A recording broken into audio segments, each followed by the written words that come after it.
सामाजिक न्याय एवं अधिकारिता संबंधी संसद की स्थायी समिति की एक महत्वपूर्ण बैठक का आयोजन कोलकाता में किया गया, जिसमें केंद्र सरकार के अधीन कोल इंडिया, दामोदर घाटी निगम, जनजातीय कार्य मंत्रालय और अल्पसंख्यक कार्य मंत्रालय के शीर्ष अधिकारी शामिल हुए।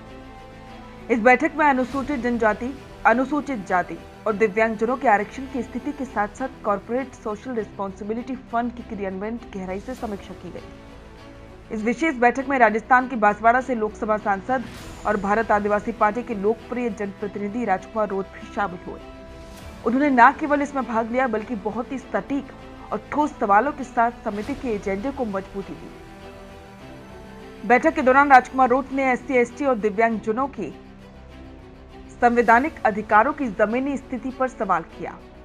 उन्होंने कहा कि आरक्षण कोई उपकार नहीं है, यह हमारा अधिकार है, लेकिन बड़े सार्वजनिक संस्थानों में आज भी इसकी अनदेखी की जा रही है। उन्होंने कोल इंडिया और दामोदर घाटी जैसे केंद्रीय उपक्रमों से ये पूछा कि उनकी मौजूदा कर्मचारियों की सूची में कितने पद आरक्षित वर्गों के लिए स्वीकृत हैं और उनमें से कितनों पर नियुक्तियां की गई।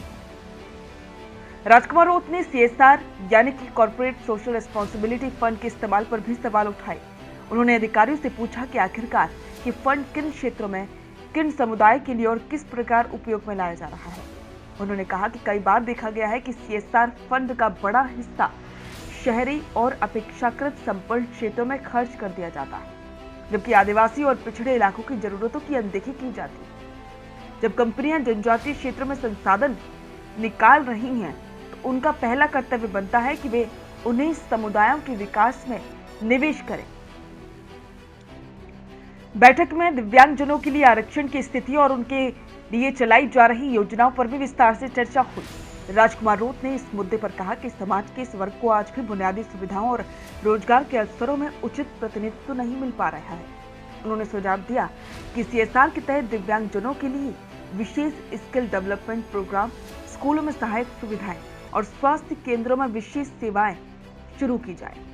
राजकुमार रोत ने ट्राइबल अफेयर्स और मॉनिटरिंग अफेयर्स मंत्रालय से भी पूछा कि अब तक किन किन योजनाओं को किस स्तर तक कार्यान्वित किया गया है और उनका प्रभाव कितना रहा है। उन्होंने मंत्रालयों से पारदर्शी रिपोर्ट प्रस्तुत करने की मांग की, जिससे वास्तविक स्थिति को समझा जा सके। उन्होंने ये भी सुझाव दिया कि मंत्रालय को अपने अधिकारियों को जनजातीय क्षेत्रों में नियमित दौरे के निर्देश देने चाहिए, ताकि वे जमीनी सच्चाई को समझ सके। बैठक में दोनों सार्वजनिक उपक्रमों द्वारा विस्तृत रिपोर्टों और पावर पॉइंट प्रेजेंटेशन पर भी सवाल उठाए। राजकुमार रोत ने कहा कि सिर्फ कागजों पर आंकड़े दिखाना पर्याप्त नहीं है। उन्होंने कहा प्रभाव जमीन पर दिखना चाहिए। यदि नियुक्तियां नहीं हो रही हैं, योजनाएं लागू नहीं हो रही हैं, तो ये समिति की जिम्मेदारी बनती है कि वो सख्त सिफारिश करे। बैठक के अंत में समिति ने सभी संस्थानों को निर्देश दिए कि वे अपने आरक्षण, सीएसआर फंड और दिव्यांगजनों की योजनाओं से संबंधित विस्तृत और पारदर्शी रिपोर्ट जल्द से जल्द प्रस्तुत करें और साथ ही ये भी निर्देश दिया कि भविष्य की बैठकों से संबंधित जिलों के प्रतिनिधियों और स्थानीय संगठनों को भी बुलाया जाए। राजकुमार रोत ने समिति से अनुरोध किया कि अगली बैठक जनजातीय क्षेत्रों में की जाए, ताकि वहां की समस्याओं को प्रत्यक्ष रूप से देखा और समझा जा सके।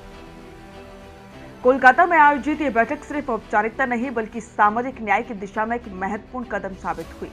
सांसद राजकुमार रोत की सक्रिय भागीदारी ने यह दिखा दिया कि यदि जनप्रतिनिधि जागरूक हो तो बड़ी से बड़ी संस्थाओं को भी जवाबदेह बना सकता है।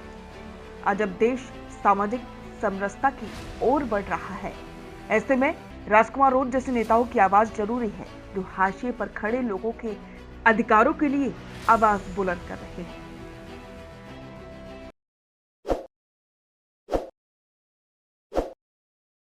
ताज़ा खबरों के लिए विजिट करें द फैक्ट इंडिया की वेबसाइट और डाउनलोड करें द फैक्ट इंडिया ऐप।